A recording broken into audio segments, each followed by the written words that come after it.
I'm Dave once again with Operation Eagle's Wings, honoring all who serve and leaving no one behind. And we have the distinct privilege today to talk to Kathleen Hutchinson with Operation Homefront Oregon. And they have an outreach where they're reaching out to returning servicemen and women who are coming from the Middle East back home and other servicemen of other wars. Kathleen, it's a privilege to talk to you today. Thank you. Talk to me about Operation Homefront. What is it exactly you guys do? Well, Operation Homefront is an organization that provides support to the families of our deployed military, our recently returned and soon to be deployed military, and our wounded warriors. So Homefront, as they come from overseas and come back home and are released back into civilian life, that's where you step in? Well, we step in to help individuals when they're returned, but we also help their families while they're gone, away. And how do you do that? Well, many ways. We do morale activities such as our Christmas shop. We do some things around Easter time. We make sure that all of the children of our deployed military and non-deployed military have backpacks full of school supplies in the fall. That's a partnership with the Dollar Tree store. We also provide financial support to families while their service member is deployed. Oregon is heavily populated with Guard and Reserve, which means that when our soldiers deploy, they often make less money than they did, and that's a hardship on their family. So when the furnace breaks down or the car doesn't work or they need gas money for doctor's appointments, we step in.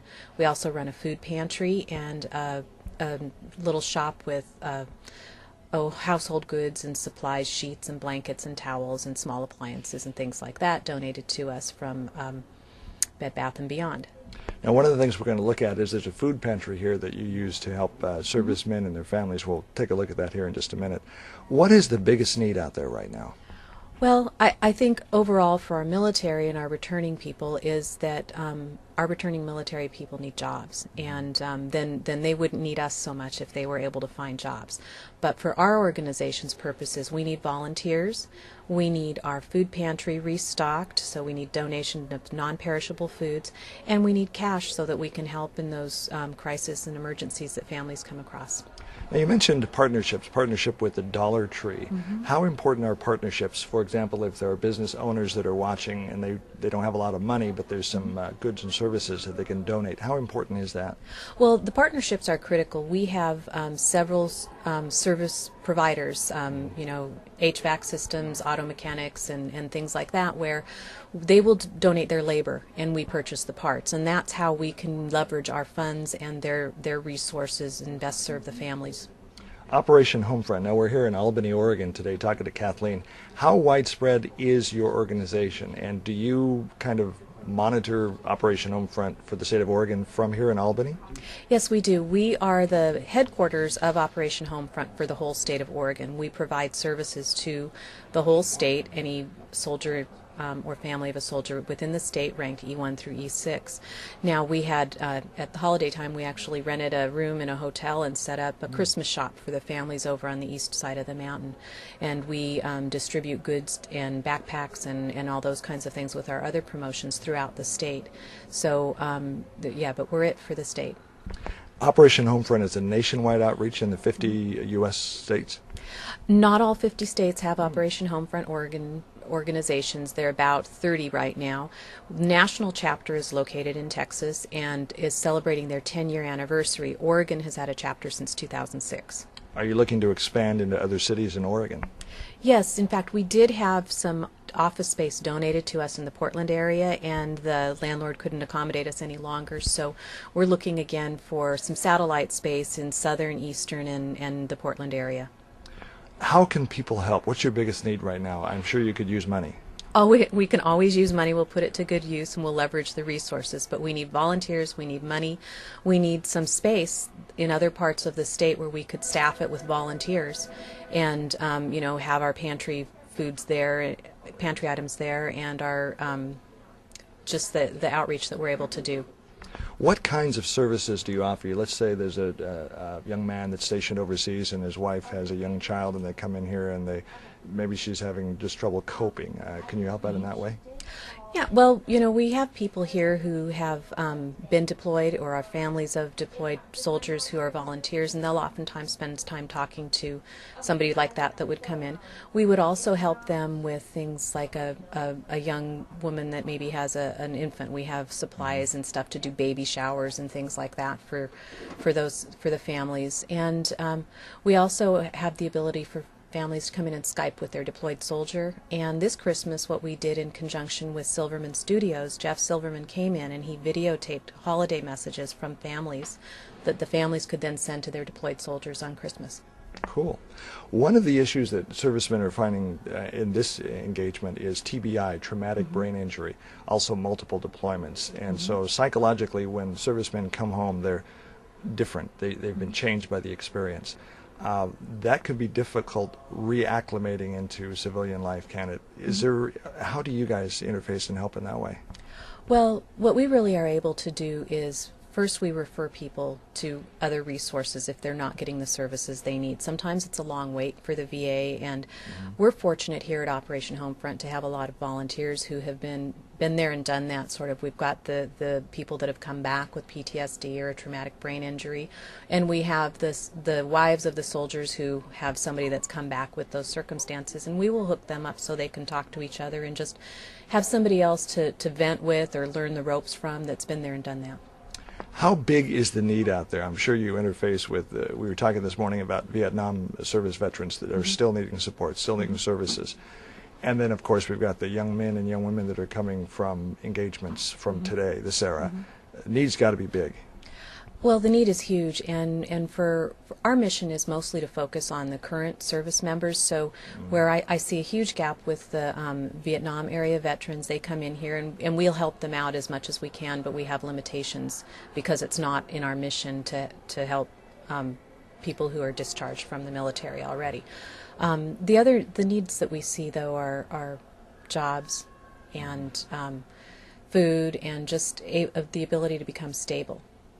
How can just Joe Citizen, a person who maybe doesn't own a business, but they feel a tug on their heart to help in some way, how can they help?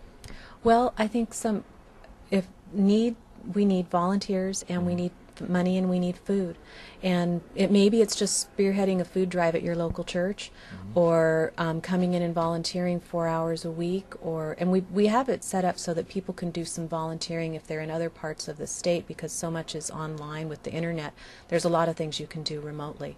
So those are some areas we have of need. And then, of course, funds. It costs money to pay for furnace supplies and gas cards and those kind of things that families need. One of the things Operation Homefront does is operates a food pantry like you see behind me, and they also have some blankets and clothing and even diapers for the little kids. Once again, talking to Kathleen Hutchinson. So the food pantry here, what kinds of food products are you asking for people to donate to you? Well, non-perishable food products, canned goods, soup, pastas, all of those kinds of things. In addition to that, we have a real need for soldiers who have returned and they're homeless, and some of them are living out of their car and things like that. So if we could get things that were like processed, like that cheese spread in a can, and beef jerky, and meat sticks and crackers and stuff like that, that is more portable, and they don't have to eat cold out of a can when they come in for a food box.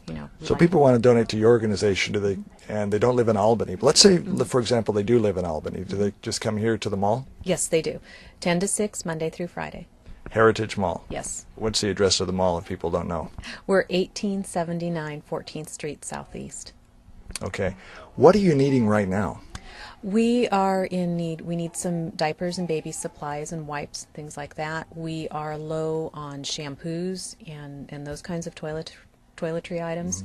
We also always need more macaroni, hamburger helper, those kinds of items. We need beef jerky, beef sticks, the processed cheese spray, crackers, chips, cereals. We need oatmeal, all of that kind of stuff. The Girl Scouts are wonderful. They're giving us, there's a Girl Scout troop down in Eugene that people can choose to donate a box to us. And last year we got cases of Girl Scout cookies, which our families really enjoyed.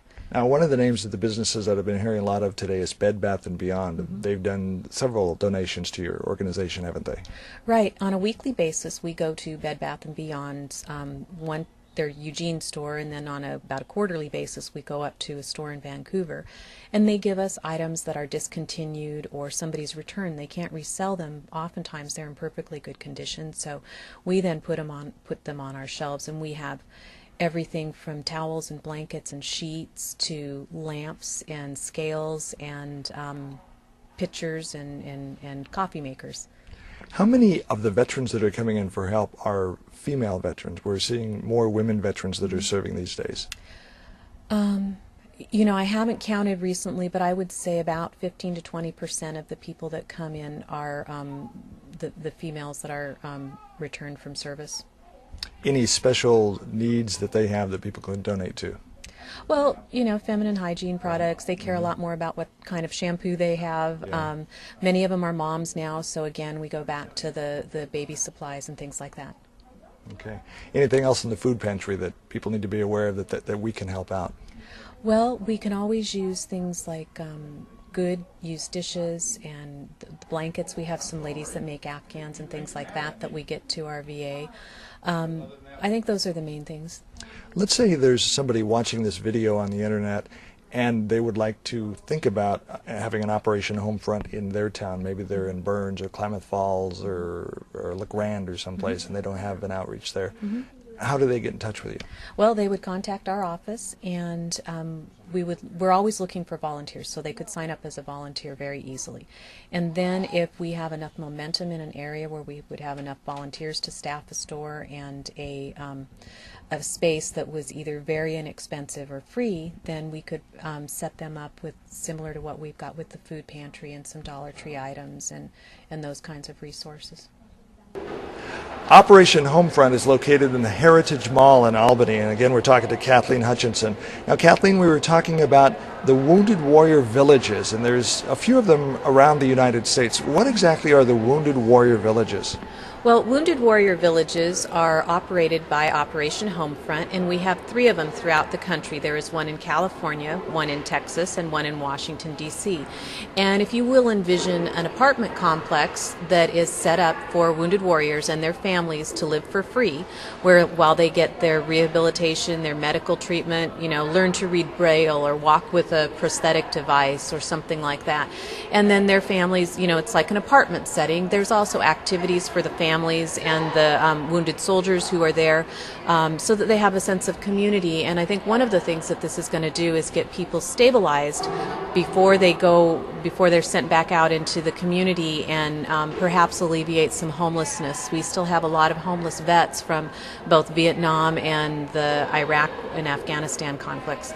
Now, Kathleen, one of the things we were talking about was the multiple deployments that a lot of servicemen are dealing with, some of them 5-6 times, and that's taking a psychological toll on them. We're seeing PTSD. We talked about one instance where a man was okay the first 3 trips, but subsequent trips is starting to take their toll. Right. A lot of our families come in, and typically the soldier that's deployed is male, but not always. This instance I'm talking about, he's been deployed 5 times over 23 years. He's a Army Guard guardsman. And this last time he came back, and I've been speaking a lot with his wife, and he's different now. He won't sleep on a bed. He'll sleep on the couch. He wants to have guns around him all the time.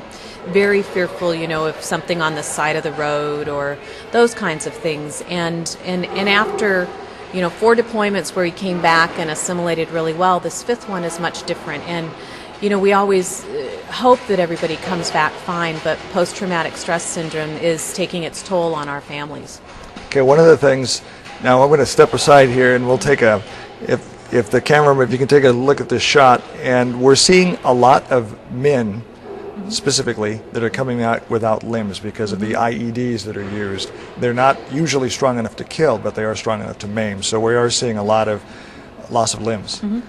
We are, and that's one way where our villages are very beneficial because, say this soldier, you need time to learn how to first recover from your injuries and get prosthetic devices fit and then learn how to use them.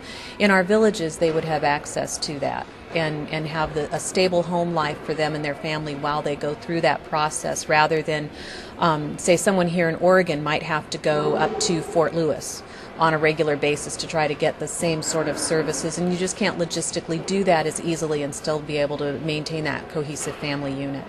Okay, Tom, if you could zoom in on the Operation Homefront logo. So the website is operationhomefront.net. Kathleen, if people want to get involved, again, how do they do that? You go to our website, and operationhomefront.net/Oregon will get you to our local site, and you can sign up to volunteer. We are updating our website, so shortly there will be a list of the additional needs that we have and then volunteer job descriptions. Okay, Kathleen, it's been a pleasure to talk to you today, and hopefully people will see this and will get involved and help make a difference. Thank you for talking to us today. Thank you. Thanks. I'm Dave Adams, Operation Eagle's Wings. We're out finding out how you and I can make a difference. We're honoring all who serve and leaving no one behind.